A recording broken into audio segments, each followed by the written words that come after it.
Get up, presented by Oral-B-I-O Electric Toothbrush. Look at the squad we put together. Bussin' Boys are here as usual. And while you were sleeping, Adam Schefter wasn't.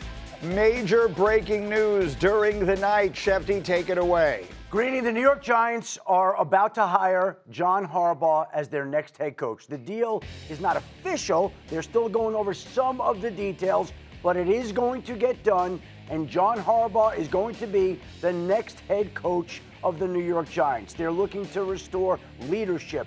They're looking to restore order. They want an adult in the room here. They want to have this where John Harbaugh is going to be coaching as long in New York, hopefully in their minds, as he coached in Baltimore, where he served 18 years. They wasted no time. They've been recruiting him from the moment he was let go in Baltimore. He spent yesterday in the Giants training facility, meeting with owners, talking with Jaxson. He flew back to Baltimore last night. They're still going over the final details of the contract. Not going to be an issue. He was supposed to meet with Tennessee today.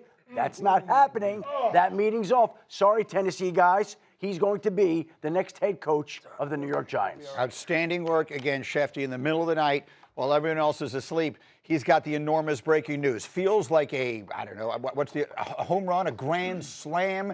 Feels like one that sort of went out onto the street over the walls of the ballpark. What do you think? This is the best day the Giants have had since they won the Super Bowl. Yes. I mean, finally, the losing culture, the stench of it is completely gone. And Schefty talked about it. You now have a coach that has a very real vision. You have a coach that brings stability and consistency and leadership and connectivity. And we can stop let's figure out how to make the leak go away thought process in the Giants and cross your fingers. Now you have a guy that's been there and done it. Harbaugh, one of the blue bloods of the NFL when it comes to organization, now tying themselves to one of the blue bloods of the NFL when it comes to last name, the Harbaugh last name. And so this is, for the Giants organization and for their fans, this is the best day. This is their biggest win since their last Super Bowl. Let me give you a bit of an idea for those across the country. Can we put up A19, please?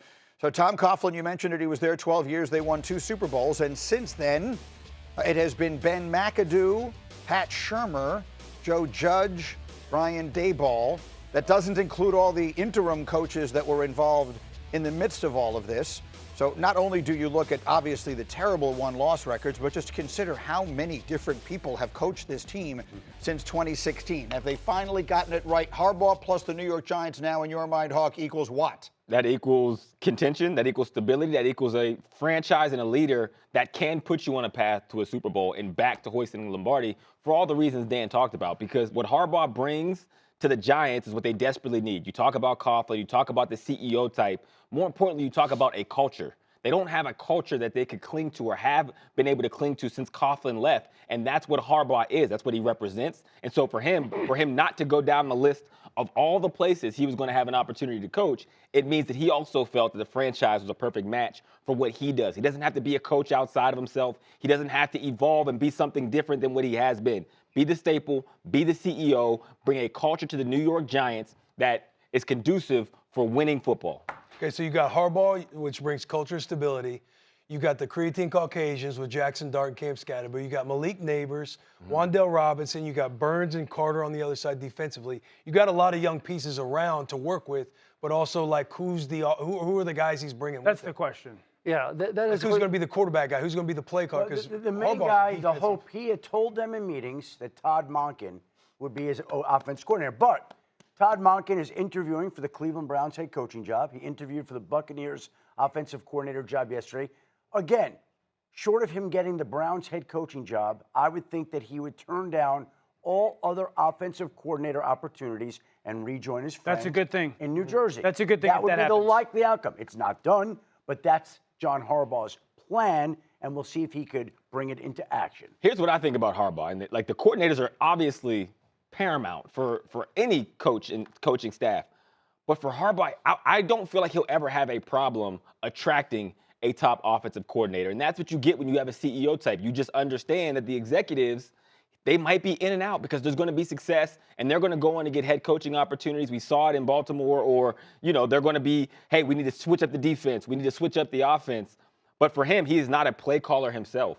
And so if I'm a coordinator who has aspirations to be a head coach, I'm going to go to Harbaugh, not just because of who he is in the culture, but because I know I'm truly going to run the offense or truly run the defense. Taylor, it seems to me, and I agree with what Will said, they have some good young pieces on defense. They've got Malik Neighbors, who looks like he is, when he's healthy, is going to be a blossoming star.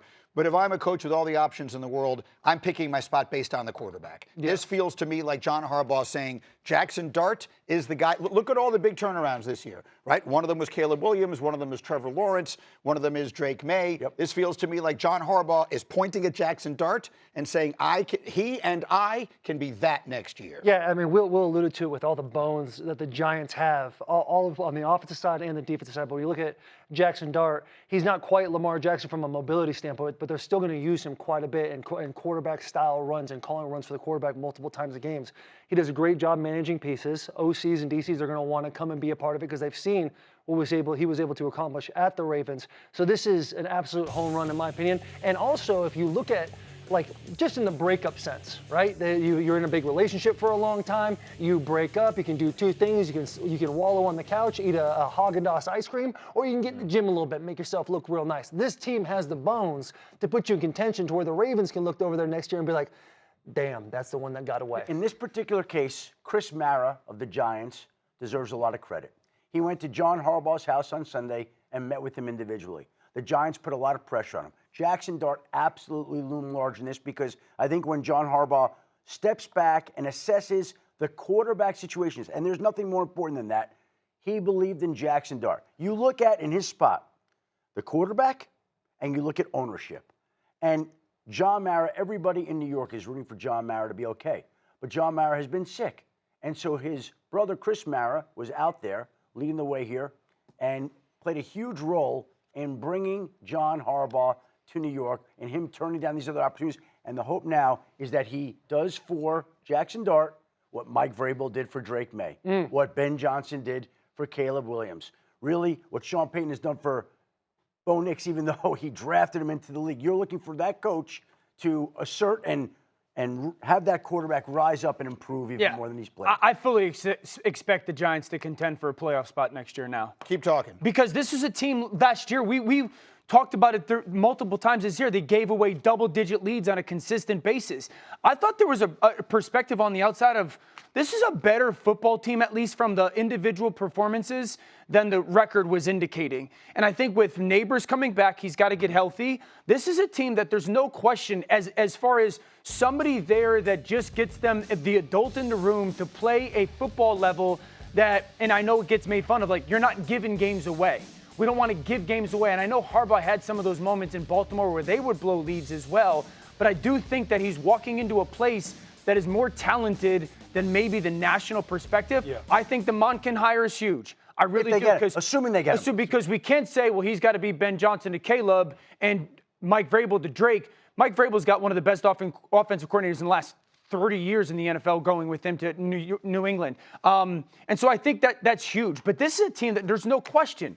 There's no question with another good couple pieces, they could be a playoff football team next year. And look, let me say this. We see the 7-27 record over the last 2 years. They've been one of the worst teams in football.